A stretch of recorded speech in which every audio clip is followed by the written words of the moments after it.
Today we're going to talk about a simple idea. I mean, it was literally just a line drawn on a piece of paper.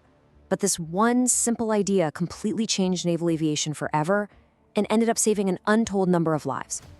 This is a story about a problem that was so deadly, it almost broke an entire branch of the military. Take a look at this number, 776. That's the number of major, catastrophic accidents the U.S. Navy had on its aircraft carriers in one single year, 1951. To put that in perspective, that is more than 2 per day. And this wasn't wartime. This was in peacetime. The jet age was here, and aircraft carriers just weren't ready. And this quote from a Royal Navy Captain Dennis Campbell just says it all. This is insane. We're murdering them with our own equipment. You had pilots flying perfectly, doing everything by the book, and they were still dying. The problem wasn't the people, it was the design of the ship itself. So what was going on? Why had these floating airfields suddenly become so incredibly lethal? Well, to get that, we need to look at the huge mismatch between the brand new jet aircraft and the carriers they were trying to land on. Okay, so here's the basic physics of it. Carriers were built for old propeller planes. Those things were slow. Their engines responded instantly. A pilot could literally just cut the power and sort of plop down on the deck. But jets? Oh, jets were a whole different animal. They landed at nearly twice the speed, they had to land with power on, and this is the terrifying part, their engines took a full 7 seconds to spool up from low power. There was absolutely zero margin for error. And this created what everyone started calling the straight deck trap. Imagine this. You've got a tiny 60-foot window to snag an arresting wire. If you miss it, what's called a bolter, you have exactly 2.1 seconds before you slam at full throttle into a massive steel barricade.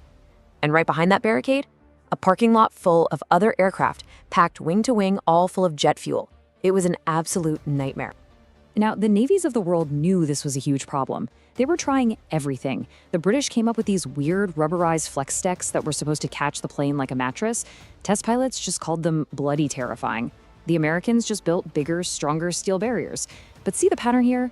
All these fixes were about trying to contain the crash after it happened. None of them did anything to prevent it in the first place.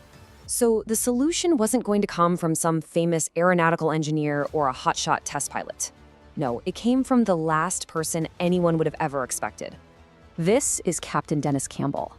And no, he wasn't a technical genius. He wasn't a pilot. He was a desk officer, a bureaucrat. What drove him wasn't a set of blueprints. It was the funeral of a 23-year-old pilot he knew. A kid who flew a perfect landing and still died because the deck was just unforgiving. Campbell just couldn't let it go. So what does a non-engineer do?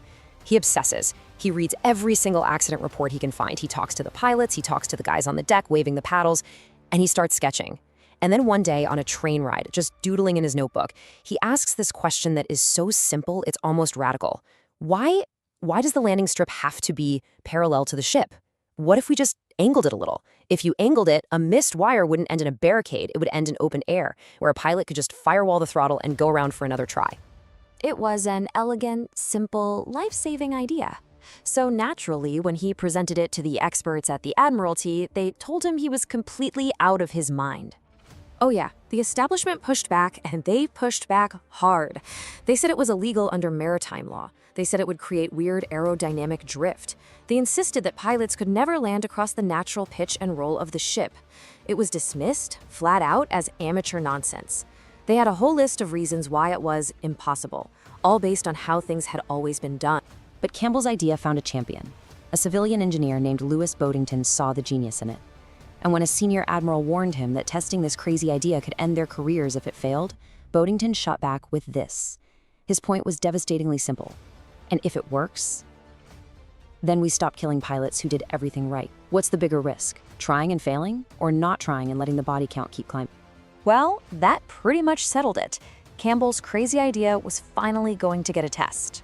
And they weren't going to start by cutting steel. They were going to start with something much, much simpler. Yep, the very first angled deck was just a can of paint. In a move of brilliant simplicity, they just painted a new angled landing path on the deck of the HMS Triumph. No structural changes, basically zero cost. It was the cheapest, fastest, smartest prototype you could possibly imagine. And the results were immediate and just profound. As one of the test pilots, Peter Chilton, put it, the change wasn't just physical, it was psychological. that constant, gnawing fear that one tiny mistake meant you were dead, it was just gone. For the first time, a mistake meant a second chance. He said he felt like he'd been given his life back. So, the painted line proved the concept beyond any doubt. Now, it was time to build a real one. And the results would kick off a revolution that would spread across every navy in the world. In 1953, the USS Antietam became the first carrier with a proper structural angled deck. Commander Harold Buell made the first landing, and his description says it all: sheer bliss. Think about that. He said he didn't even realize the psychological weight he'd been carrying for years until it was suddenly lifted. The era of the straight deck trap was officially over. And if you need the cold, hard data, here it is. It's undeniable.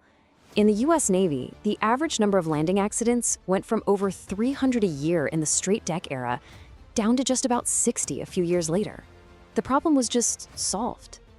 To put it another way, this one idea led to an 80% reduction in fatalities from those awful barrier crashes. 80%. A simple line angled a few degrees had almost completely eliminated one of the biggest killers in naval aviation. The angled deck became the global standard almost overnight, but the man who invented it and the quiet revolution he started have a legacy that is, funnily enough, almost invisible. I mean, look how fast this spread. The US Navy in '53, the Royal Navy in '55. By 1957, every major Western Navy had it. Even the Soviets, after suffering their own terrible string of landing crashes, quietly copied the design. It was just the right answer, period. And as for Captain Campbell, he never sought the spotlight. He was promoted, but he almost never gave interviews and always directed any credit he received to the engineers and the pilots. And you know, the greatest success of his idea is that it became so fundamental, so normal, that it's now completely invisible. Today's pilots learn on an angled deck without ever knowing there was another, far deadlier way to do things. Years later, a US Marine pilot wrote a letter to Campbell's family. He explained that over his long career, he had missed the wires and had to go around 142 times. 142. On an old straight deck, each one of those was a potential fatal accident. But thanks to Captain Campbell, they were just 142 second chances. 142 moments where he got to climb away and live to try again. And that really leaves us with this final thought. The biggest breakthroughs don't always come from the designated experts. Sometimes they come from an outsider, someone who just refuses to accept a deadly flaw just because that's how we've always done it. It makes you wonder, doesn't it? What are the straight decks in our world today, and who's going to be the one to finally step up and draw a new line?